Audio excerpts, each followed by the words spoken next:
पवित्र पिता परमेश्वर, प्रभु यीशु मसीह के नाम से हम आपका दिल से धन्यवाद करते हैं। आप सत्य में महान है, सर्वशक्तिमान है, अद्भुत युक्ति करने वाले, पराक्रमी परमेश्वर, अनंत काल के पिता और शांति के राजकुमार, सर्वदा प्रभुता करने वाले परमेश्वर है। ये सारी स्तुति, आराधना, धन्यवाद और गीतों के साथ जो बच्चों के द्वारा भी हुई, हम आपकी महिमा करते हैं। और इन तमाम अद्भुत गवाहियों के लिए, चंगाइयों के लिए, छुटकारों के लिए, सुरक्षा के लिए हम आपका दिल से धन्यवाद करते हैं कि किस तरह से आप हमारे जीवन के अंदर पल पल नजर रखते हैं और हमें हर तरह की बुराई से बचाते हैं, क्योंकि हमारे लिए महान रक्षक है, हमारे प्राणों के अध्यक्ष, और हमारे प्राण तेरे ही हाथों में सुरक्षित रहते हैं। और आप हमें दुष्ट और बुराई की योजनाओं से, शैतान की योजनाओं से बचाते हैं। हम सब बातों में तेरा दिल से धन्यवाद करते हैं। और धन्यवाद के साथ प्रभु, जो तेरे भंडारों में, तेरे घर के अंदर विश्वास अर्पण उठाने की बेटियां हैं, उन्हें आप स्वीकार करें। 5 रोटी 2 मछली के समान उन्हें आशीष करें, इन्हें पवित्र ठहराएं, ताकि तेरे राज्य की बराबर के लिए इनका इस्तेमाल किया जा सके। और जिन्होंने दिया है उन्हें महिमा के धन के अनुसार आशीषित कर, ताकि तंगी, मंदी, कर्ज, मर्ज, ब्याज बटे,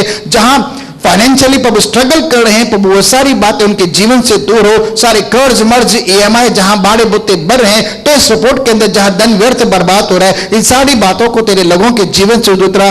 जहां गुटखा है, दारू है, और जहां पर प्रभु और प्रकार की बातें हैं, उन सबको भी प्रभु परिवार से दूर हटा।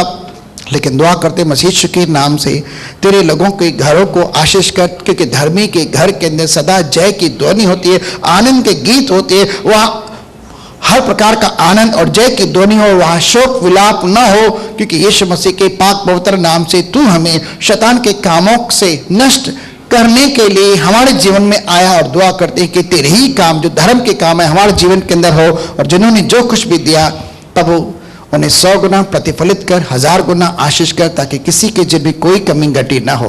हम धन्यवाद करते हैं, तेरे दास के ऊपर भी विशेष तेरी आत्मा का अभिषेक और सामर्थ आनंद दे। बोलने वाले वे न है, परंतु तेरी आत्मा उनके माध्यम से आज हम सबसे बातें करे, और तेरे शब्द के द्वारा हमारे जीवन के अंदर लाभ उत्पन्न हो। हम सारी महिमा सिर्फ तुझे देते हैं, हम घटे और आप बढ़े, प्रभु यीशु मसीह के नाम में। एक जोरदार ताली देंगे परमेश्वर की महिमा के लिए। और भाई कुमार तोलानी जी का परमेश्वर की वेदी पर स्वागत करते हैं।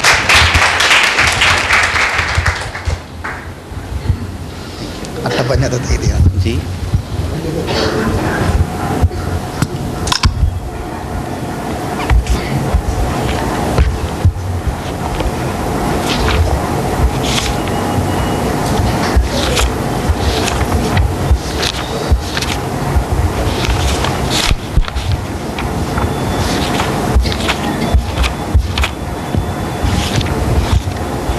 पहला पत्रस खोल करेंगे।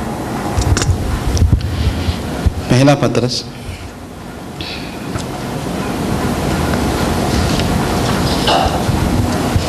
एक अध्याय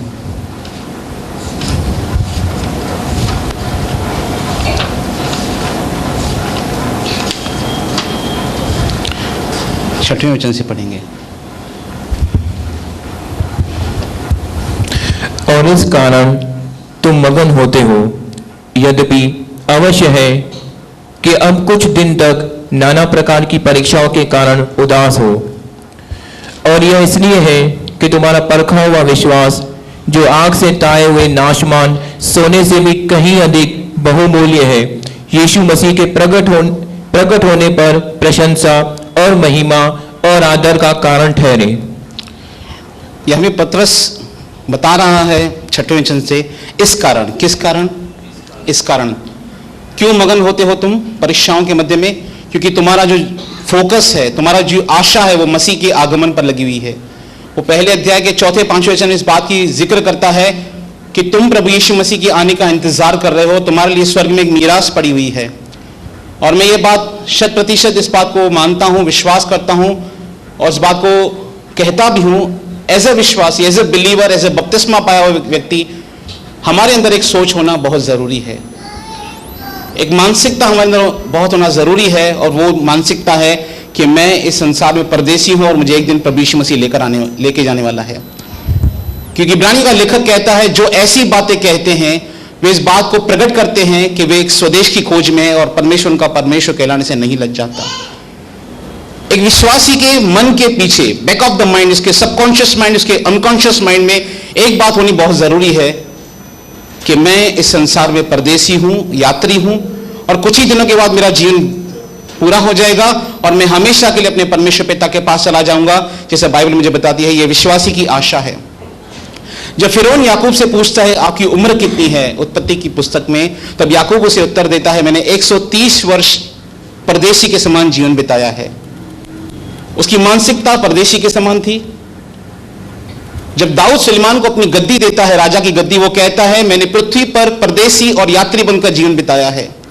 और इब्रानियों का लेखक कहता है जो बातें ऐसी कहते हैं वो प्रकट करते हैं एक स्वदेश की खोज में है।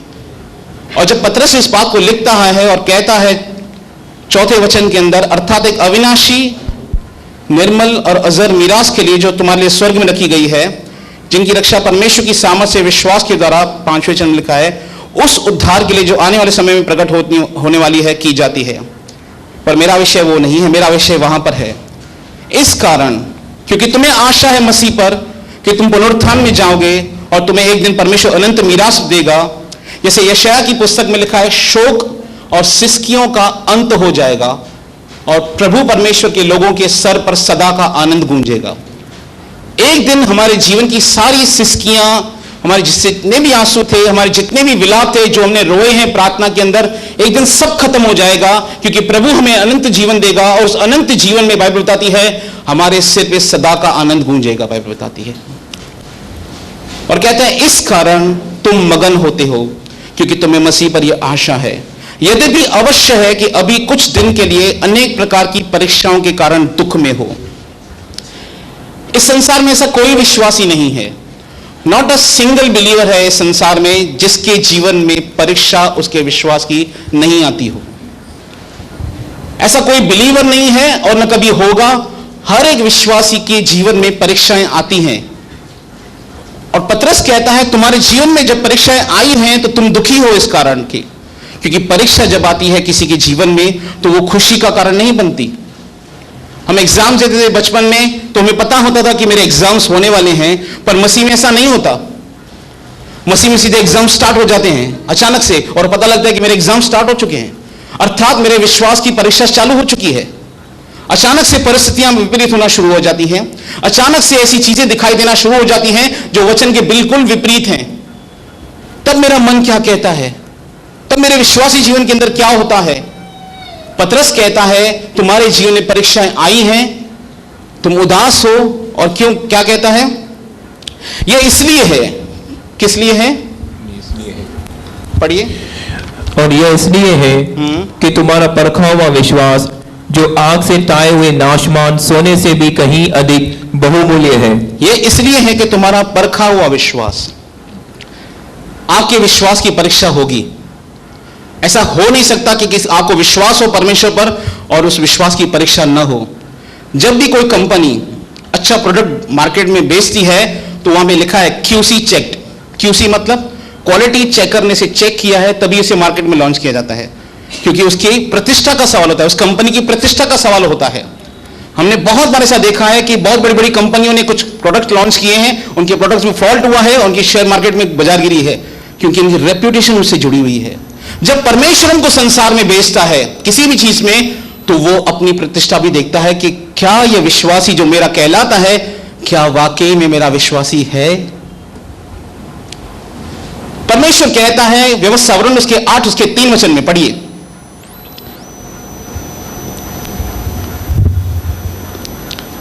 व्यवस्थावरण 8 उसका 3। उसने तुझको नम्र बनाया। उसने तुझे नम्र बनाया, परमेश्वर ने तुझे नम्र बनाया। इस्राएल के विषय में लिखा है और भूखा भी होने दिया। भूखा रहने दिया। फिर भूखा रहने दिया परमेश्वर ने, क्यों? हाँ, फिर वह मन्ना जिसे न तू और न तेरे पुरखा ही जानते थे, जिसे न तेरे पुरखा जानते थे, वही तुझको खिलाया। वही तुझको खिलाया, इसलिए कि वह तुझको सिखाए। वह तुझको सिखाना चाहता था। क्या? कि मनुष्य केवल रोटी ही से नहीं, मनुष्य केवल रोटी ही से नहीं जीवित रहता, हाँ, परंतु जो वचन यहोवा के मुंह से निकलते हैं उन्हीं से वह जीवित रहता है। उन्हीं से वह जीवित रहता है।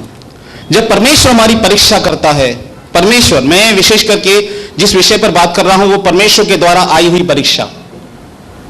मैं खुद गलतियों करके परीक्षाओं में पढ़ा हूं, मैं उसके विषय में नहीं कह रहा। शैतान मुझे प्रलोभन दे रहा है, मैं उसके विषय में नहीं कहता। मुझे यीशु मसीह के कारण सताया जा रहा है, मैं उसके विषय में नहीं कह रहा। जब मेरे जीवन में परमेश्वर की द्वारा आई हुई परीक्षा आती है, जब परमेश्वर मेरे विश्वास की परीक्षा करता है कि यह वाकई मेरा अनुयायी है या नहीं है, जब मेरे जीवन की परिस्थितियां कठिन होती हैं, तब मेरा एटीट्यूड क्या होता है, तब मैं क्या परमेश्वर की महिमा करता हूं, तब क्या मैं परमेश्वर को धन्यवाद करता हूं, तब क्या मैं परमेश्वर को महिमा देता हूं और आशा करता हूं कि प्रभु मेरी परिस्थितियां भले ही आज ऐसी हैं, पर मैं विश्वास करता हूं मेरी परिस्थितियां जरूर बदलेंगी। परमेश्वर का वचन कहता है हमें ऐसा ही करना चाहिए। फिर से आएंगे पतरस में, ये इसलिए है कि तुम्हारा परखा हुआ विश्वास नाशवान सोने से कहीं अधिक बहुमूल्य है। हाँ, अधिक बहुमूल्य है। हाँ, यीशु मसीह के प्रकट होने पर, यीशु मसीह के प्रकट होने पर प्रशंसा और महिमा और आदर का कारण ठहरे। आदर का कारण ठहरेगा। जब यीशु मसीह आएगा, आपके विश्वास की परीक्षाओं में आप खरे निकलेंगे, वो आपको आदर देगा, आपको महिमा देगा। याकूब क्या कहता है परीक्षाओं के विषय में? याकूब की पुस्तक 1 अध्याय में आइए। याकूब 1 अध्याय 2 वचन। परीक्षाओं में मैं कैसा बिहेव करता हूं, यह बहुत ही महत्वपूर्ण है। क्या मैं कुड़कुड़ाता हूं? जैसे पहला कुरिन्थियों 10 अध्याय में लिखा है कि वो कुड़कुड़ाते थे जब प्रभु उनको पानी नहीं देता था, जब उनको रोटी नहीं मिलती थी। मैं आज ही पढ़ रहा था कि जब प्रभु उनको रोटी नहीं देता था, थोड़ी देर विलंब होते थे उनकी ब्लेसिंग में, तो वो कुड़कुड़ाना शुरू कर देते। वो कहते हैं मूसा से, हम मिस्र में ही अच्छे थे, तुम हमको मिस्र से क्यों निकाल कर आए, हमको जंगल में मरने के लिए क्यों लेकर आए? जब प्रभु अपने लोगों को मार रहा था, जब उन्होंने विरुद्ध परमेश्वर को पाप किया, तो हमको क्यों नहीं मारा? क्योंकि अब हम इस समस्या के अंदर है, हमें पानी नहीं मिल रहा है। और वो प्रभु के विरुद्ध कुड़कुड़ाने लगे। क्या परीक्षा के समय में कुड़कुड़ाता हूं? क्या मेरा हृदय परमेश्वर के विरुद्ध बोलता है कि प्रभु मेरी लाइफ में एक परिस्थिति क्यों आई, आप मुझे यहां पर क्यों लेकर आए? क्या मेरा हृदय परमेश्वर को कुड़कुड़ाता है, या मैं परमेश्वर का धन्यवाद करता हूं? जब आप यहां पर रहते हैं, कलीसिया में आते हैं, मैं ये बात 100% जानता हूं, बहुत बार आप बैठे यहां पर होते हैं, हम सबका मन कहीं और चला जाता है। ये बात सत्य है, सबके साथ लागू है। पर हर एक विश्वासी को अपने आप से बात करना जरूरी है। जैसे भजनकार कहता है, हे मेरे मन तू क्यों व्याकुल है। भजनकार कहता है, हे मेरे मन परमेश्वर को धन्यवाद कर। जब भी आपका मन भटकता है परमेश्वर से, आपको अपने आप से बात करना बहुत जरूरी है। हे मेरे मन तू क्या कर रहा है, यहां पर रहे और प्रभु की महिमा कर। बहुत बार होता है कि हमारा मन दूसरी जगह भी चला जाता है। याकूब कहता है, हे मेरे भाइयों क्या करो, हे मेरे भाइयों, जब तुम नाना प्रकार की परीक्षाओं में पड़ो, जब तुम अनेक प्रकार की परीक्षाओं में पढ़ो। कितनी? 1 2 अनेक प्रकार की परीक्षाओं में पढ़ो। जब तुम्हारे जीवन में परीक्षा आए, तो इसको पूरे आनंद की बात समझो। इसको क्या समझो? आनंद की बात समझो। हाँ, क्यों आनंद की बात समझना है? यह जानकर कि तुम्हारे विश्वास के परखे जाने से धीरज उत्पन्न होता है। तुम्हारे विश्वास के परखे जाने से धीरज उत्पन्न होता है। अगर कोई यहां पर विश्वासी प्रार्थना करता है, प्रभु मेरे धीरज को बढ़ाइए, 100% मानिए आपके जीवन में परीक्षाएं आएंगी। क्योंकि परमेश्वर का वचन कहता है तुम्हारे विश्वास के परखे जाने से धीरज उत्पन्न होगा। धीरज उत्पन्न कैसे होगा आपके जीवन में? आप उतावले हैं और प्रार्थना करते हैं प्रभु से, प्रभु मुझे धीरजवंत बनना है, मैं बहुत उतावला हूं प्रभु। प्रभु आपके जीवन में परीक्षाओं को भेजेंगे। क्यों? क्योंकि प्रभु आपसे प्रेम करते हैं। आप अपने बच्चों को स्कूल क्यों भेजते हैं? उनकी टेस्ट क्यों लेते हैं? उनके एग्जाम्स में उनको क्यों सपोर्ट करते हैं? क्यों? क्योंकि आप प्रेम करते हैं, आप चाहते हैं कि उनकी प्रमोशन हो। और याकूब क्या कहता है, हे मेरे भाइयों जब तुम अनेक प्रकार की परीक्षाओं में पढ़ो तो उसे पूरे आनंद की बात समझो। बहुत बार आनंद दिखता नहीं, लगता नहीं है। जरूरी नहीं कि शरीर आनंद केवल हंसना हो, परंतु अंदर आत्मा में इस बात की कन्विक्शन है, परिस्थितियां मेरी आज विपरीत हैं, पर मैं प्रभु पर विश्वास करता हूं मेरी परिस्थितियां ऐसी होंगी नहीं, बदलेंगी मेरी परिस्थितियां। कठिन समय में परमेश्वर का धन्यवाद करना, यह बात दिखाता है कि आपका विश्वास प्रभु पर है। समस्याओं के मध्य में प्रभु की स्तुति करना, मानसिक तनाव के मध्य में परमेश्वर को धन्यवाद करना, यह दिखाता है कि आपके अंदर विश्वास है परमेश्वर पर कि प्रभु मेरी परिस्थितियां जरूर बदलेंगी एक दिन। पौलुस कहता है फिलिप्पी की पुस्तक उसके 4 अध्याय में, प्रभु में सदा आनंदित रहो। मैं फिर कहता हूं आनंदित रहो। उसकी परिस्थितियां आनंदित नहीं थी, वो आनंदित परिस्थिति में नहीं था। तेरे भवन में आनंद की वो उस परिस्थिति में नहीं था, वो कठिन परीक्षा के अंदर था। वो कहता है इफिसियंस की पुस्तक में, मैं जंजीर से जकड़ा हुआ राजदूत हूं। उसे जंजीर में रखा गया था, एक डंजन, एक ऐसी काल कोठरी थी जहां पर उसे रखा गया था, जहां पे सूर्य भी नहीं आता, पूरा अंधकार में रहता था। और उस समय, उस परिस्थितियों के अंदर वो कहता है, प्रभु में सदा आनंदित रहो। जिस रात यीशु मसीह पकड़वाए गए, उस रात यीशु मसीह ने अपने चेलों से बहुत ही खुलकर बातें की। यूहन्ना 13 अध्याय, उसके 14 अध्याय, उसके 15 अध्याय में वहां पर यीशु मसीह ने 3 मुख्य बातों पर बहुत ही ध्यान दिया है। बहुत सारी बातें हैं। पहला वचन लिखा है, जैसा यीशु अपने चेलों से प्रेम करता था, अंत तक वैसा ही प्रेम करता रहा। यीशु ने अपना प्रेम फिर से उनके साथ शेयर किया। यीशु ने अपने शिष्यों से कहा, जब वे जा रहे थे क्रूस की ओर, उनसे पहले उनसे कहा, मैं तुम्हें अपनी शांति देता हूं, जैसे संसार तुम्हें देता है मैं तुम्हें नहीं देता। तुम्हारा मन न घबराए, न तुम व्याकुल हो। यीशु ने उनसे कहा, ये बातें मैंने तुमसे इसलिए कही हैं कि तुम्हारा आनंद मुझ में बना रहे और कोई तुम्हारा आनंद छीन नहीं सकता। यीशु मसीह हमें वो हर एक चीज देना चाहता है जो हमारे आत्मिक जीवन के लिए बहुत ही जरूरी है, शांति और आनंद। बिना आनंद के हम मसीह जीवन नहीं जी सकते। और यह आनंद केवल शारीरिक आनंद नहीं है, पर यह आत्मा का आनंद है। जैसे पौलुस कहता है रोमियो की पुस्तक 14वें अध्याय में, परमेश्वर का राज्य खाना पीना नहीं है, परंतु पवित्र आत्मा के द्वारा आनंद, शांति और मेल मिलाप है, जो पवित्र आत्मा के द्वारा होता है। यह आनंद क्या है जिसे पौलुस कहता है, आशा में आनंदित रहो? कौन सा वो आनंद है? वो है आत्मा का आनंद, जिसे शरीर नहीं देख सकता। शारीरिक परिस्थितियां कठिन दिखाई देती हैं, पर अंदर में एक कन्विक्शन है, परमेश्वर मेरी परिस्थिति को जरूर बदलेगा। जो प्रतिज्ञा मुझसे की गई है, जो वचन मुझे दिए गए हैं, जो ब्लेसिंग मुझे दी गई है, जो पूरी नहीं हुई है, वो मेरे जीवन में जरूर पूरी होंगी। और याकूब कहता है, जब तुम्हारे जीवन में परीक्षाएं आती हैं तब तुम आनंद करो, क्योंकि परमेश्वर उस परीक्षाओं से निकालकर तुम्हें एक तरक्की की ओर लेकर जाएगा। जब एक बच्चा परीक्षा में पास होता है, उसका क्या होता है? उसका प्रमोशन होता है, 3री से 4थी कक्षा में जाता है, 4थी से 5वीं कक्षा में जाता है। विश्वासी जीवन में परीक्षाएं क्यों आती हैं? अगर आपकी जीवन में परीक्षाएं चल रही हैं, आप किसी प्रकार की परीक्षा को फेस कर रहे हैं, मैं नहीं जानता, हर एक की परिस्थितियां अलग होती हैं, मेरी परिस्थितियां अलग है, आपकी परिस्थितियां अलग हैं।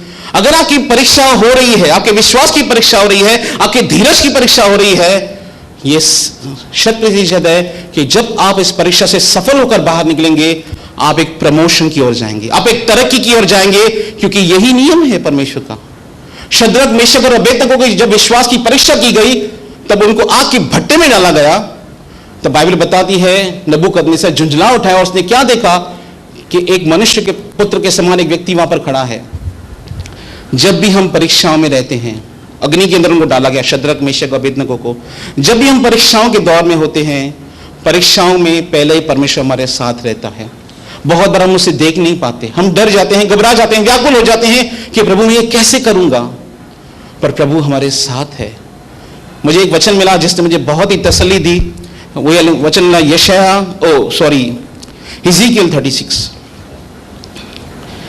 36। उस दिन मैं कुछ सोच रहा था और ऐसे ही मैंने बाइबल खोला।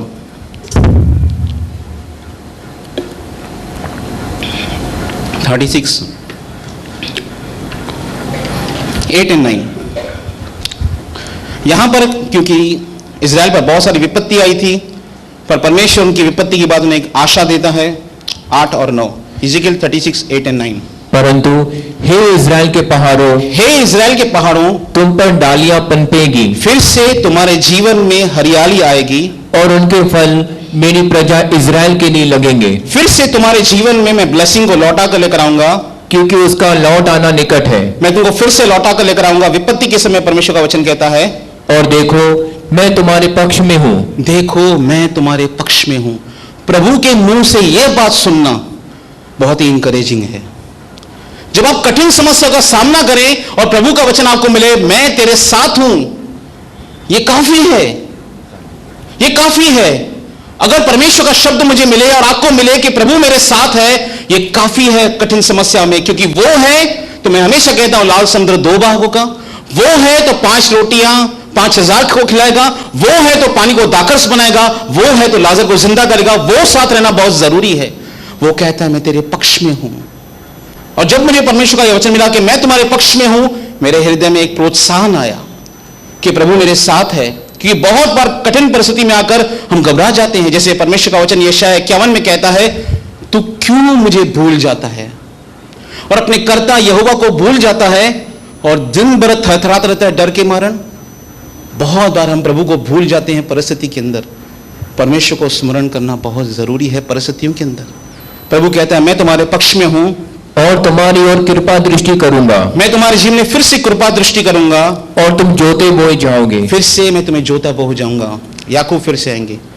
जब तुम परीक्षा में पढ़ो तो उसे आनंद की बात समझो। बहुत बार यह आनंद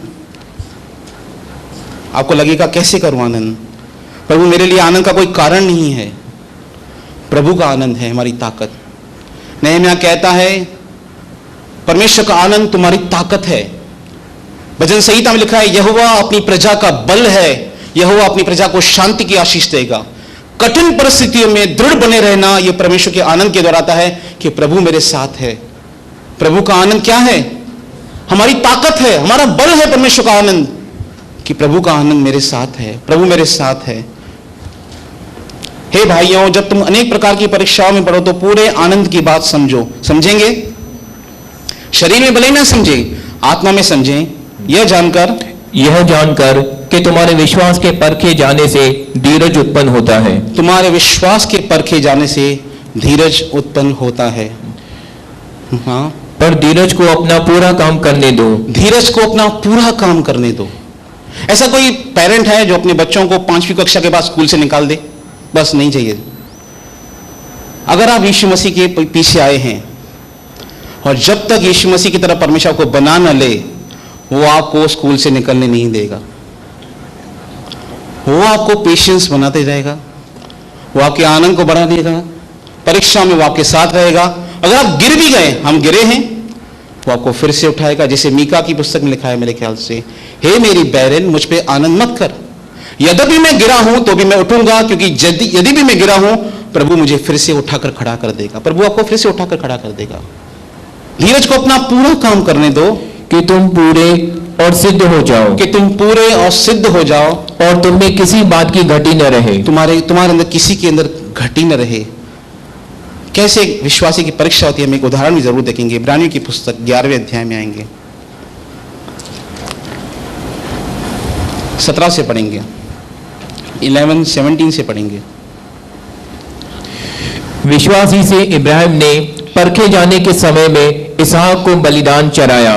विश्वासी से इब्राहिम ने परखे जाने के समय 17, 18 और 19, और जिसने प्रतिज्ञाओं को सच माना था, और जिसे यह कहा गया था कि इसहाक से तेरा वंश कहलाएगा, वह अपने इकलौते को चराने लगा, क्योंकि उसने विचार किया कि परमेश्वर सामर्थी है कि मरे हुए में से जिलाए। सो उन्हीं में से दृष्टांत की रीति पर वह उसे फिर मिला। यहां पर एक व्यक्ति के बारे में लिखा है, अब्राहम के बारे में। जब उसको परमेश्वर ने प्रतिज्ञा दी कि मैं तुझे संतान दूंगा, तब वो 75 साल का था। 100 वर्ष की उम्र में उसे संतान हुई, और जब 100 वर्ष की बाद उसको संतान हुई, उसका नाम उसने इसहाक रखा। तब परमेश्वर उसकी परीक्षा की और कहा, परमेश्वर ने अपने बेटे को मेरे लिए बलिदान कर। और बाइबल वही इसका जिक्र करती है 17 में, विश्वासी से अब्राहम ने परखे जाने के समय, जब परमेश्वर ने इसके फेथ की टेस्टिंग की, परमेश्वर देखना चाहता था क्या ये इसहाक को मेरे लिए बलिदान करता है या नहीं करता। तब अब्राहम अपने बेटे इसहाक को लेकर गया मोरिया पहाड़ पर, और वहां पर कहा कि मैं परमेश्वर की आराधना करके लौटता हूं। वहां पर इसहाक उससे पूछता है, हमारे पास लकड़ी है, हमारे पास ईंधन है, पर मेमना कहां है बलिदान करने के लिए। उसने कहा, प्रभु अपनी भेड़ का उपाय खुद ही करेगा। परमेश्वर हमसे, सच बताता हूं, कठिन काम नहीं करना चाहता। वो यशायाह में कहते हैं, मैंने तुझसे कोई कठिन काम नहीं करवाया। मैं सच बात, जब मैं यात्रा पे जाता हूं बिजनेस की, मैं देखता हूं लोग यहां से 200 किलोमीटर दूर पैदल जाते हैं अपने ईश्वर की आराधना करने के लिए, शिरडी की ओर 200 किलोमीटर पैदल 7 दिन उन्हें लगते हैं। परमेश्वर ने हमसे कोई कठिन सेवा नहीं कराई। वो खाली कहता है तू केवल विश्वास कर। वो कहता है मैंने तुझे धूप जलाने की कठिन सेवा तुझसे नहीं कराई है, कोई कठिन सेवा हमसे नहीं कराता। वो हमें एक बात कहता है, तू केवल विश्वास कर, तू विश्वास कर। 5 रोटी को 5000 खिलाना ये मेरा काम है, तेरा काम उस 5 रोटी को मेरे पास लेकर आना है। लाल समुद्र को धो बहा करना मेरा काम है, तेरा काम है लाल समुद्र के तीर पर खड़े होकर विश्वास करना। कठिन वो काम हमसे खुद करता है, आसान काम वो हमसे करवाता है। वो हमें अपना भागीदार बनाना चाहता है। क्या कहता है परमेश्वर का वचन? विश्वास ही से अब्राहम ने परखे जाने के समय इसहाक को बलिदान चढ़ाया, और वो कहता है यहोवा अपनी भेड़ का उपाय खुद करेगा। और फिर वो वहां पर गया और वहां पर उससे परमेश्वर ने बातें की, हम वही पढ़ रहे हैं, बलिदान चढ़ाया और जिसने प्रतिज्ञाओं को सच माना था, वो वचन पढ़िए। विश्वासी से इब्राहिम ने परखे जाने के समय में इसहाक को बलिदान चढ़ाया। चढ़ाया कि नहीं चढ़ाया? चढ़ाया, बलिदान चढ़ाया। कोई आसान काम नहीं परमेश्वर ने उसे दिया, कठिन काम था ये कि वो अपने बेटे को बलिदान करे, कल्पना से भी परे है। आगे बलिदान चढ़ाया। और जिसने प्रतिज्ञाओं को सच माना था। जिसने प्रतिज्ञाओं को सच माना था, उसके सामने क्या आ रहा है कि प्रभु ने कहा है कि तेरा वंश भूमंडल के सारे आकाश के तारों के समान होगा। और अब यहां पर प्रभु मेरी परीक्षा कर रहा है कि अपने बेटे को मेरे लिए बलिदान कर। अब्राहम के माइंड में क्या चल रहा था उस समय? यहां पर लिखा क्या है? और जिससे यह कहा गया था, जिससे यह कहा गया था कि इसहाक से तेरा वंश कहलाएगा। इसहाक से तेरा वंश कहलाया जाएगा। क्या आपने प्रभु ने आपको कोई प्रतिज्ञा दी है और वो प्रतिज्ञा आपको पूरे होते हुए नहीं दिख रही है, और उस प्रतिज्ञा के पूरे होने के बीच में आप परीक्षाओं के अंदर आ चुके हैं? जिससे यह कहा गया था कि तेरा वंश ऐसा होगा, और वो क्या करने लगा अब्राहम? वह अपने इकलौते को चराने लगा। वह अपने इकलौते बेटे को चराने लगा। क्यों? क्योंकि उसने विचार किया, उसने मन में यह विचार किया कि परमेश्वर सामर्थी है। परमेश्वर सामर्थी है कि मरे हुए में से जिलाए। फिर से उसे परमेश्वर मृत्यु को में से जीवित कर सकता है। सो उन्हीं में से दृष्टांत की रीति पर, उसी में दृष्टांत की रीति पर वह उसे फिर मिला। वो फिर उससे मिला। क्या आपको लगता है कि आपकी लाइफ की प्रतिज्ञाएं पूरी नहीं हुई हैं और परीक्षाएं मध्य में आ चुकी हैं? एक बात अपने मन में धारण करें, जिसने प्रतिज्ञा की है वो उसे पूरा करने में सामर्थी है। परमेश्वर आपके धीरज को बढ़ाना चाहता है। परमेश्वर आपके विश्वास की परीक्षा कर रहा है। शायद वो देखना चाहता है कि आप क्या करते हैं, धन्यवाद करते हैं। जैसे पौलुस कहता है पहला तीमुथियुस उसके 6 उसके 12वें वचन में, विश्वास की अच्छी कुश्ती लड़। पढ़िए उसको, 6:12। यह हर एक विश्वासी को करना है जब कठिन परिस्थितियां उसके सामने आती हैं। 1 तीमुथियुस 6:12। विश्वास की अच्छी कुश्ती लड़। विश्वास की अच्छी कुश्ती लड़ और उस अनंत जीवन को धर ले। उस अनंत जीवन को धर ले। कैसे? हाँ, जिसके लिए तू बुलाया गया। जिसके लिए तू बुलाया गया और बहुत गवाहों के सामने अच्छा अंगीकार किया था। बहुत से लोगों के सामने तूने अच्छा अंगीकार किया था।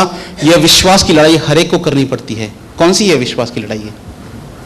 कि विपरीत परिस्थितियां हैं, दिखाई कुछ नहीं दे रहा, पर उसके बीच में भी मैं अंगीकार अपना बदलता नहीं हूं। मैं विश्वास करता हूं प्रभु मेरे जीवन में कार्य करेंगे। प्रभु का वचन ऐसा कहता है, प्रभु ने मुझे प्रतिज्ञा दी है, प्रभु अपने वचन को जरूर पूरा करेंगे। परिस्थितियां कठिन दिखाई दे रही हैं, शैतान मन में नेगेटिव विचार डाल रहा है, पर मुंह के कन्फेशन वही हैं। जैसा यशायाह उसके 8:20 में लिखा है, व्यवस्था और चितौनियों की ही चर्चा किया करो। यदि मेरे प्रजा के लोग वचन के अनुसार न बोले तो उनके लिए कभी पौ न फटेगी। कन्फेशन हमेशा फेथ का कि नहीं, प्रभु मेरी लाइफ में जरूर कार्य करेंगे। अब्राहम ने भी यही किया। फिर से आएंगे इब्रानी की पुस्तक 11वें अध्याय में।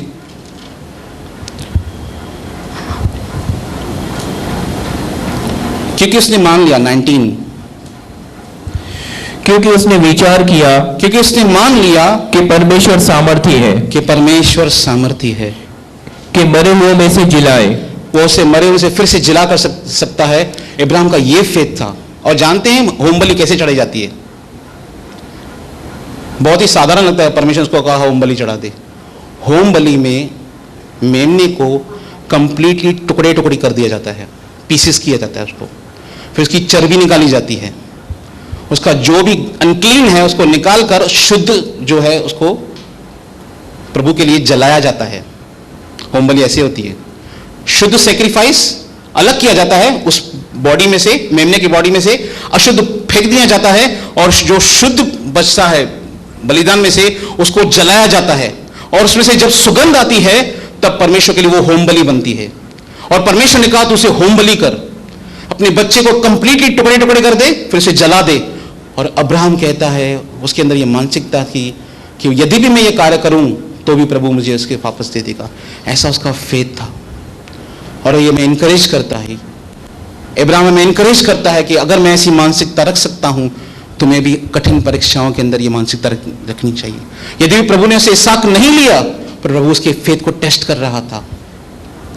आपकी लाइफ में प्रभु ने कुछ कहा है और नहीं पूरा हो रहा है, प्रभु आपका एटीट्यूड देखना चाहता है। प्रभु आपका एटीट्यूड देखना चाहता है, आपका बिहेवियर देखना चाहता है। कठिन परिस्थिति में ये करता क्या है?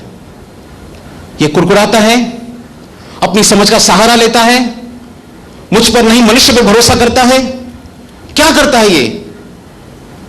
परमेश्वर पर विश्वास कीजिए, परमेश्वर परिस्थिति को जरूर बदलेगा। मैंने अपने जीवन में बहुत सारी परिस्थिति को देखा है बदलते हुए अपने जीवन के अंदर, और बहुत सारी परीक्षाओं का सामना भी किया अपने जीवन के अंदर। ऐसी एक परीक्षा नहीं मैंने देखी अपनी लाइफ के अंदर जो बहुत कठिन थी, परंतु हर परीक्षा के अंदर मैं शायद दुखी भी हुआ बहुत बार, पर परमेश्वर ने मुझे उन परीक्षाओं से बाहर निकाला। प्रभु आज भी ऐसा ही है, परीक्षाएं आज भी आती हैं। ऐसा नहीं कि परीक्षाएं मेरे जीवन में नहीं आती। कोविड के टाइम पे मेरे बिजनेस में बहुत बड़ी मुझे तकलीफ आई। मैं समझता हूं मेरे कुछ कस्टमर्स भाग गए, मेरे पैसे वहां पे डूब गए। और दूसरी तकलीफ मेरी लाइफ में ये आई कि मेरे कारखाने में पानी आ गया और कम से कम एक दिन में मेरा 4 लाख का नुकसान हुआ। 2021 का शायद सेकेंड वेव का जो लॉकडाउन था, 17 मई के आसपास एक तूफान आया था उल्लासनगर में, और उस तूफान के कारण मेरे कारखाने में पूरा पानी आ गया था। और पूरा पानी आने के कारण 4 लाख का नुकसान मुझे हो गया था उस समय, एक ही दिन के अंदर। और पहले से मेरे कस्टमर जो कोविड के अंदर कुछ लोग कस्टमर मेरे पैसे लेके चले गए थे। ऐसी कठिन परिस्थितियां मेरी लाइफ में आ गई और बहुत ही ऐसा लग रहा था कि अब ये दौर कैसे गुजरेगा, जहां पे सब कुछ बंद है, सब कुछ कठिनाई के अंदर है और कुछ रास्ता समझ नहीं आ रहा था उस समय, कैसे निकलूंगा इस चीज से। पर जैसे ही वो दौर गुजरा, कुछ दिनों के बाद परमेश्वर ने मुझे एक नया रास्ता दिखाया बिजनेस के अंदर। मैंने केवल मेरे मन में एक थॉट आया, मैं इस व्यक्ति से कॉल करूं। और जैसे ही मैं ये टेस्टिमनी दे रहा हूं अपनी, जैसे ही मैंने उस कस्टमर को फोन किया, मैंने कहा ये प्रोडक्ट मैं बनाता हूं, आप लेते हैं क्या? उसने बोला मैं 5 साल से ले रहा हूं। मैं उसके पास गया, जैसे ही मैं उसके पास गया, उस पर्सन ने मुझे 2 लाख रुपए एडवांस दे दिए सीधा। मैंने कहा भाई मैं माल बनाया नहीं है, आपको दिया नहीं है, आप मुझे पहले पैसे क्यों दे रहे हो? जब मैं माल भेजूंगा तब मुझे पैसे देना। पर परमेश्वर ने मुझे रास्ता दिखाया कि मैं तेरे साथ हूं उस कठिन परिस्थिति के अंदर भी। जब मैं अपनी दुकान के अंदर गया था, जब पूरे कारखाने में पानी था, मेरे पूरे कारखाने में नीचे जमीन से पानी आ रहा था, और मेरा पूरा जो कपड़ा का काम है पूरा मैं दिख रहा था, मुझे पूरी रात नींद नहीं आई थी उस दिन। परीक्षाएं आएंगी, समस्याएं आएंगी, ये हमारे विश्वास की परीक्षा थी, मेरे विश्वास की परीक्षा थी। और परमेश्वर ने उस परीक्षा से भी बाहर निकाला, फिर से खड़ा किया, फिर से आगे बढ़ाया। चुनौतियां आएंगी, समस्याएं आएंगी, पर प्रभु हमारे साथ है। मैं हमेशा कहता हूं एक बात, इस संसार के व्यक्ति में और हम में एक बड़ी फर्क है। जब इस संसार के व्यक्ति की लाइफ में समस्या आती है, वो नहीं जानता उसे क्या करना चाहिए, पर विश्वासी को मालूम है वो क्या करेगा। वो परमेश्वर के पास जाएगा, वो प्रार्थना करेगा, वो परमेश्वर से सहायता मांगेगा और परमेश्वर सहायता जरूर करेगा। ये विश्वासी की बहुत बड़ी आशा है। हमारा परमेश्वर, भजन संहिता में लिखा है, परमेश्वर अपनी प्रजा का बल है। The Lord is my strength, प्रभु मेरी ताकत है। कोई मनुष्य मेरी ताकत नहीं है, परमेश्वर मेरा बल है। और प्रभु आपका बल है, प्रभु मेरा बल है। हर कठिन समस्या में प्रभु आपका बल है। अगर आज विश्वास की परीक्षा हो रही है अब्राहम के समान, परमेश्वर आपको परीक्षाओं से बाहर निकलकर एक तरक्की की ओर लेकर जाएगा। और जैसे ही अब्राहम ने यह काम किया, जैसे ही अब्राहम ने इसहाक को सैक्रिफाइस करने के लिए ये काम किया, परमेश्वर इतना खुश हुआ। बाइबल बताती है, इब्रानी की पुस्तक उसके 6वें अध्याय में लिखा है, परमेश्वर ने कसम खाई वहां पर।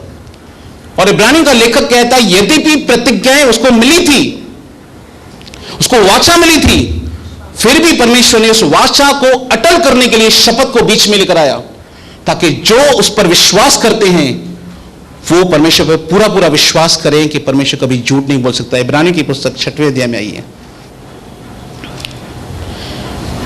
इब्रानियों 6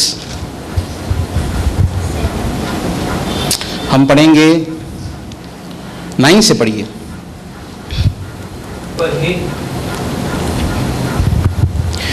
पर हे प्रियो, यद्यपि हम ये बातें कहते हैं तो भी तुम्हारे विषय में हम इससे अच्छी और उद्धार वाली बातों का भरोसा करते हैं। इब्राहिम का लेखक कहता है, यदि भी हम तुमसे ये बातें कहते हैं, हमारी आशा है कि तुम इससे और ही बढ़कर करोगे, क्योंकि परमेश्वर अन्यायी नहीं परमेश्वर अन्यायी नहीं है कि तुम्हारे काम कि तुम्हारे काम को भूल जाए और उस प्रेम को भूल जाए कि तुम्हारे परमेश्वर प्रेम को भूल जाए जो तुमने उसके नाम के लिए इस रीति से दिखाया। किस रीति से दिखाया?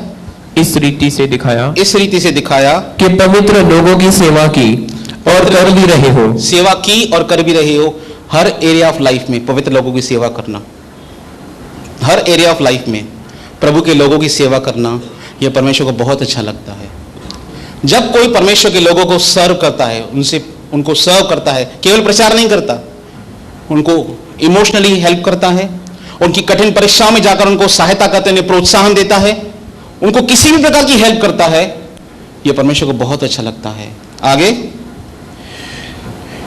पर हम बहुत चाहते हैं कि तुम में से हर एक जन अंत तक पूरी आशा के लिए ऐसा ही प्रयत्न करता रहे। क्या करता रहे? ऐसा ही प्रयत्न करता रहे। प्रयत्न करने का मतलब क्या है? कोशिश करता रहे। और पौलुस कहता है प्रयत्न करने में आलसी न हो। गिव अप करना नहीं हो रहा है मुझसे। बहुत से लोगों का एटीट्यूड है, निर्गमन के बाद मुझे बाइबल समझ में नहीं आता, मैंने गिव अप कर दिया। प्रकाशिता के समझ में आता, मैं नहीं पढ़ता। गिव अप करना, परमेश्वर नहीं चाहता कि हम गिव अप करें। यिर्मयाह के दानियल कहेगा मुझे यिर्मयाह की पुस्तक समझ में नहीं आ रही है, गिव अप कर दिया। नहीं, दानियल ने यिर्मयाह की पुस्तक पर मन लगाया और प्रभु ने उसे क्या दिया? दृष्टांत का फल दिया।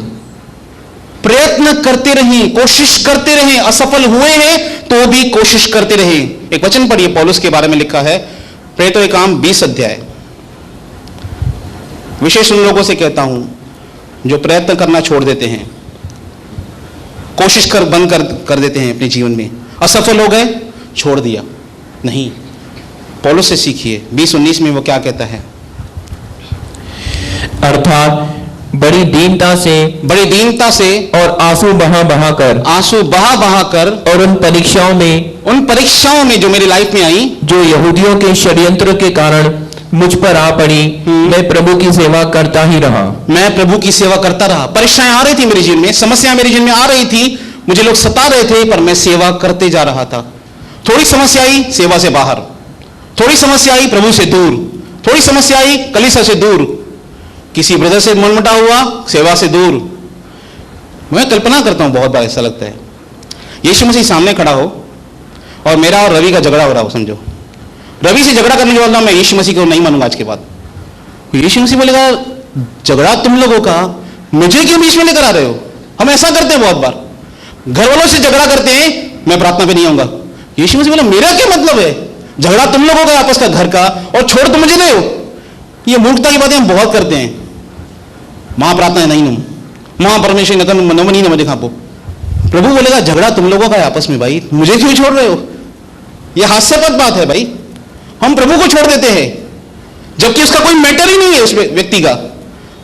वो कहता है मैं परीक्षाओं में प्रभु की सेवा करता रहा। और जानते वो क्यों सेवा करता रहता था? क्योंकि वो कहता है 26वें अध्याय के अंदर, मैं उस पर जिस पर मैंने विश्वास किया है जानता हूं। परमेश्वर को जानना बहुत जरूरी है। वो जानता था परमेश्वर को। फिर से आएंगे इब्रानी की पुस्तक। प्रयत्न करते रहे, असफल हुए हैं, फिर से खड़े हो जाएं। मेरे जीवन में एक थॉट बताता हूं। जब मैं पाप में गिरा था पास्ट में, तो मुझे मेरे मन में एक थॉट आता था, शैतान के द्वारा मेरे माइंड में थॉट आता था, प्रभु मुझे कभी सेवकाई में इस्तेमाल नहीं करेगा। एज ए प्रचारक मैंने अपनी कॉलिंग गंवा दी है। मेरे मन में एक थॉट आता था, सच्ची बताता हूं, मेरी कॉलिंग मेरे हाथ से चली गई। अब प्रभु मुझे इस्तेमाल नहीं करेंगे क्योंकि मैंने प्रभु के विरुद्ध पाप कर लिया है। थोड़े दिन मेरे बहुत ही कठिन गुजरे, परंतु परमेश्वर ने फिर से खड़ा किया और फिर से खड़ा किया, सेवा के लिए इस्तेमाल किया और मुझे उस पाप से कंप्लीटली बाहर निकाल दिया। गिरे हैं, परमेश्वर फिर से खड़ा करेगा। प्रयत्न करते रहें। कोई पाप है जिसे जूझ रहे हैं, छूट नहीं रहा है, प्रयत्न करते रहें, कोशिश करते रहें उसे लड़ने की, प्रयत्न करते रहें। पर हम बहुत चाहते हैं कि तुम में से हर एक जन अंत तक पूरी आशा के लिए ऐसा ही प्रयत्न करता रहे, ऐसा ही प्रयत्न करता रहे। क्यों? ताकि तुम आलसी न हो जाओ। ताकि तुम आलसी न हो जाओ। प्रयत्न नहीं करेंगे तो क्या हो जाएंगे? आलसी हो जाएंगे। आगे, वरन उनका अनुकरण करो, वरन उनका अनुकरण करो जो विश्वास और धीरज के द्वारा प्रतिज्ञाओं के वारिस होते हैं। तुम उनका अनुकरण करो जो विश्वास के द्वारा, धीरज के द्वारा प्रतिज्ञाओं के वारिस होते हैं। आगे बढ़िए 13-14। और परमेश्वर ने अब्राहम को प्रतिज्ञा देते समय जबकि शपथ खाने के लिए किसी को अपने से बड़ा न पाया, तो अपनी ही शपथ खाकर कहा, अपनी ही शपथ खाकर कहा। यहाँ पे जब इसहाक को बलिदान चढ़ा रहा है अब्राहम, वहां पे परमेश्वर अपनी शपथ खाता है कि मैं सचमुच तुझे बहुत आशीष दूंगा, हाँ, और तेरी संतान को बढ़ाता जाऊंगा। आगे, और इस रीति से उसने धीरज धरकर प्रतिज्ञा की हुई बात प्राप्त की। मनुष्य तो अपने से किसी बड़े की शपथ खाया करते हैं, और उनके हर एक विवाद का फैसला शपथ से पक्का होता है। इसलिए जब परमेश्वर ने प्रतिज्ञा के वारिसों पर, इसलिए ध्यान से सुनिए, ये भी हमारे लिए आ रहा है। इसलिए जब परमेश्वर ने प्रतिज्ञा के वारिसों पर, कौन है प्रतिज्ञा के वारिस? हम। इसलिए जब परमेश्वर ने प्रतिज्ञा के वारिसों पर और भी साफ रीति से प्रकट करना चाहा। कैसे प्रकट करना चाहा? साफ रीति से प्रकट करना चाहा कि उसकी मनसा बदल नहीं सकती, उसकी मनसा बदल नहीं सकती, वो बदलता नहीं है, हाँ, तो शपथ को बीच में लाया। वो कसम को क्यों लेकर आया बीच में? ध्यान से सुनिए, भजन संहिता उसके 111वें वचन में लिखा है, प्रभु अपनी वाचा को सदैव स्मरण रखता है। जबकि अब्राहम को वाचा मिली थी, जबकि अब्राहम को प्रतिज्ञा मिली थी, तब भी परमेश्वर उसके साथ शपथ खाता है। क्यों?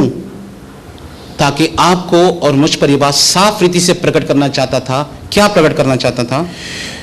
ताकि दो बेबदल बातों के द्वारा, दो बेबदल बातें। कौन सी बेबदल बातें? दो, प्रतिज्ञा और शपथ। दो बेबदल बातें हैं। कितनी बातें हैं? दो। कौन सी वो दो बेबदल बातें हैं? प्रतिज्ञा और शपथ। दो बेबदल बातों के द्वारा, जिनके विषय में परमेश्वर का झूठा ठहरना अनहोना है। झूठा ठहरना अनहोना है।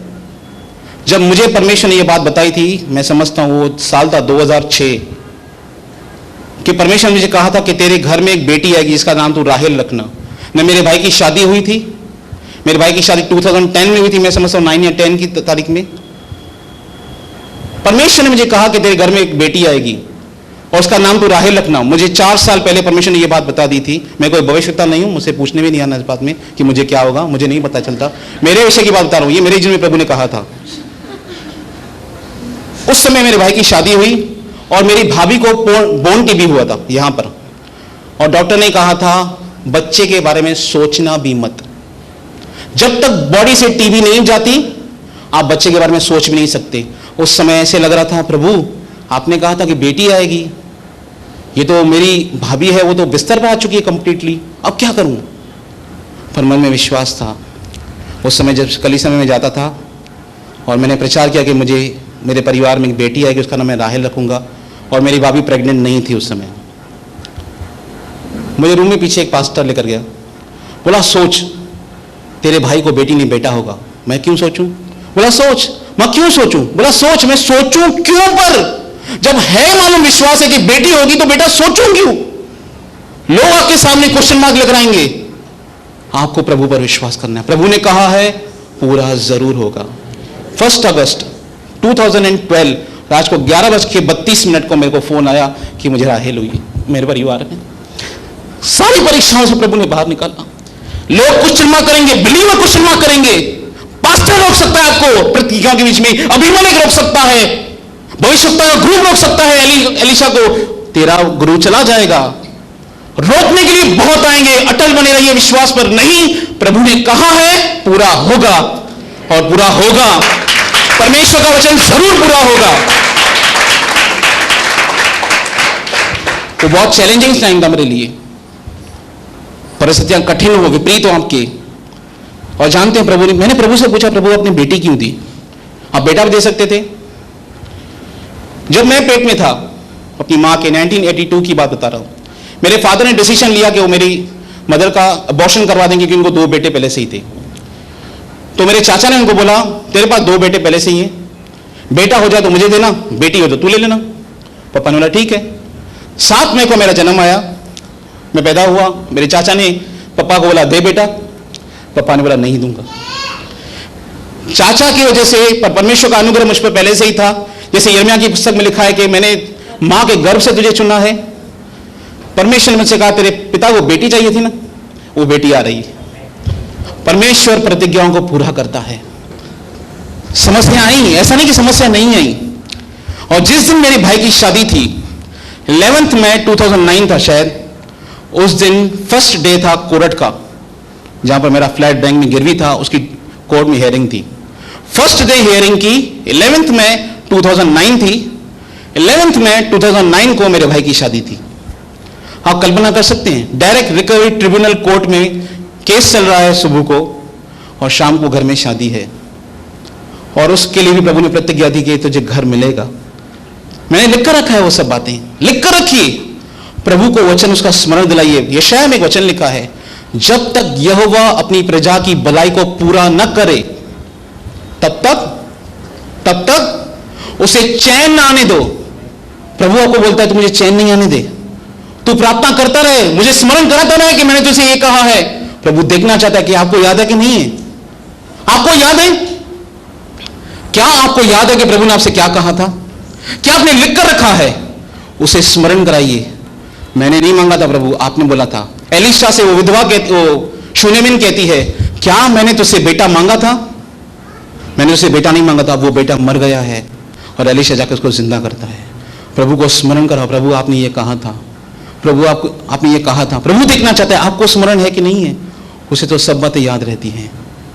2 बेबदल बातों के द्वारा, जिनके विषय में परमेश्वर का झूठा ठहरना अनहोना है, परमेश्वर का झूठा ठहरना अनहोना है, हमारा दृढ़ता से डांस बन जाए, हमारा दृढ़ता से दाढ़स बन जाए। जो शरण लेने को इसलिए दौड़े हैं, जो शरण लेने को इसलिए दौड़े हैं कि उस आशा को जो सामने रखी हुई है प्राप्त करें। रोमियो 5 अध्याय, रोमन्स 5:3-5। पौलुस क्या कहता है परीक्षाओं के विषय में? केवल यही नहीं, केवल थोड़ी समस्या आती है, हम लोगों का एटीट्यूड बाहर निकल आता है। जानते हैं जब मूसा के सामने परीक्षा आई तो प्रॉब्लम क्या हुआ था? पानी नहीं आया था। और वो कहते हैं मूसा से बातें करने के लिए गए, बिल्डिंग में पानी नहीं आता, कौन घर में बोलता है? लेडीज बोलती है, तहाँ कोई गला को सेक्रेटरी नहीं करे, गला नहीं करे, पानी अच्छे नहीं तो पियो। उनके घर में उनको ऐसा बोला होगा, मूसा को जाके बोलो ना पानी नहीं आ रहा है, भाई कितने दिन से पानी नहीं आ रहा है, बोलो ना जाके मूसा को, हारून को बोलो। और वो भी पूरे गए इजरायली, पानी नहीं मिल रहा है उनको। परिस्थितियों में आपका एटीट्यूड क्या है जब आपके घर में पानी नहीं आता, जब आपके काम वाली बाई नहीं आती, जब आपके चेक बाउंसेस होते हैं, जब आपके कस्टमर आपको परेशान करते हैं, लोग आपको बेवजह तकलीफ देते हैं, उस समय आपका एटीट्यूड कैसा है? प्रभु देखता है। रोमन्स की पुस्तक 5वें अध्याय में आएंगे, 5:3 से पढ़िए।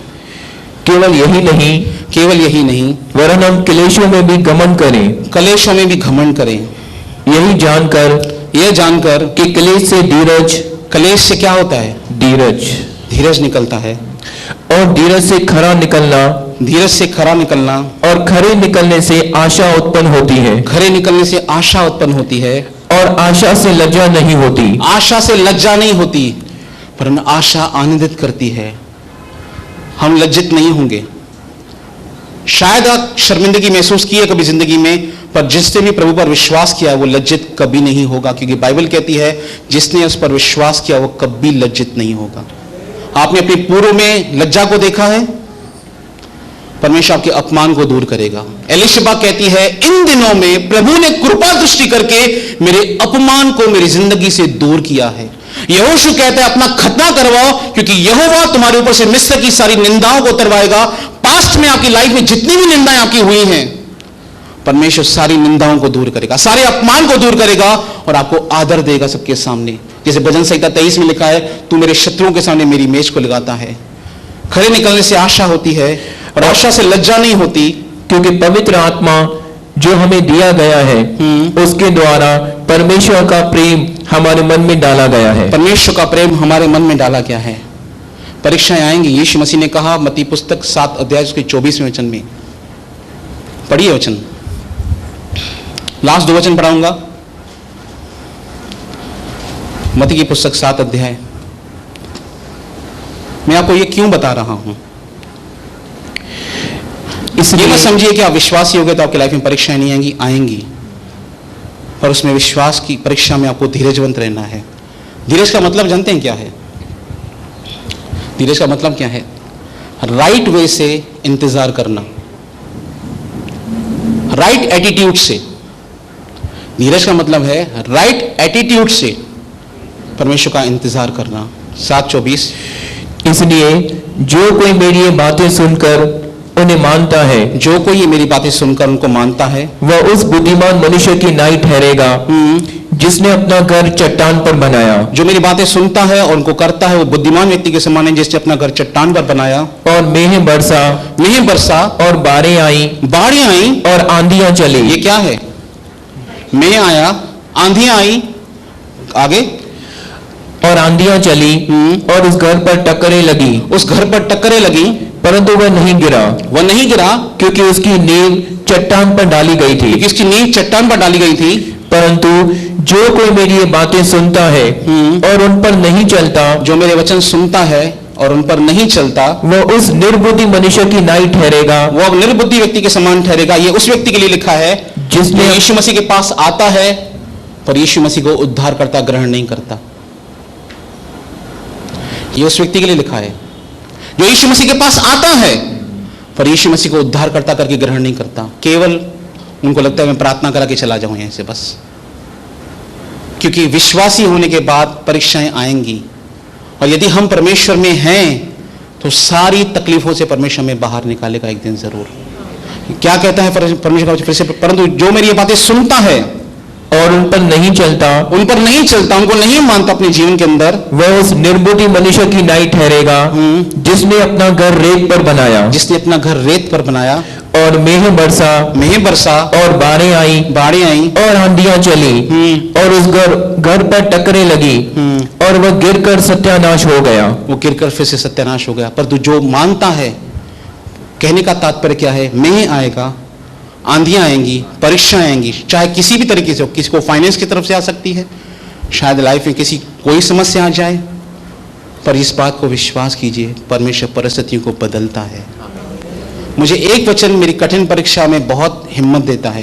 वो लिखा है यूहन्ना रचित सुसमाचार उसके 14वें अध्याय उसके 18वें वचन में। जब भी मैं इस वचन को पढ़ता हूं, मैं सच में मेरा हिम्मत मुझे आ जाती है परमेश्वर के द्वारा। क्या कहता है यीशु मसीह? मैं तुम्हें अनाथ न छोड़ूंगा। मैं तुम्हें अनाथ नहीं छोड़ूंगा। इस संसार में आप अकेले नहीं हैं। मैं तुम्हें अनाथ नहीं छोड़ूंगा, यीशु मसीह कहता है। ये जब वो कह रहा था, जब वो स्वर्ग जा रहा था क्रूस पर मरने के बाद, मैं तुम्हें अनाथ नहीं छोड़ूंगा, मैं तुम्हारे पास आता हूं। मैं तुम्हारे पास आऊंगा। अपने आप को अनाथ मत समझिए, अपने आप को असहाय मत समझिए। परमेश्वर हमारा सहायक है। और परमेश्वर का वचन कहता है प्रभु भक्तों को परीक्षा से निकालना जानता है। प्रभु आपको हर परीक्षा से बाहर निकालेगा, सफलता से निकालेगा और आपकी उन्नति करेगा। केवल आप विश्वास में बने रहें, अपने अंगीकार को बनाए रखें, और जो नकारात्मक चीज़ें आपके सामने आ रही हैं उसको न स्वीकार करते हुए परमेश्वर के वचन को स्वीकार कीजिए। प्रार्थना में निरंतर बने रहिए, संगति में जरूर आइए। प्रचारक देकर कलीसिया मत आइए। आज कौन प्रचार करेगा ये सोचकर कलीसिया मत आइए। परमेश्वर के भवन में आइए, क्योंकि प्रभु यहाँ पर रहता है, प्रभु का महिमा होता है यहाँ पे। कोई साधारण भी लोग यहाँ पे खड़ा होगा, कोई दूसरा व्यक्ति भी प्रचार करेगा, वचन बोलेगा, आपकी जिनमें कार्य होगा। कलीसिया आते रहिए, कलीसिया आते रहिए, संगति में बने रहिए। ये जरूरी है, महत्वपूर्ण है। अंतिम दिनों में हम संगति में बने रहें। ठीक है, प्रभु आपको आशीष करे।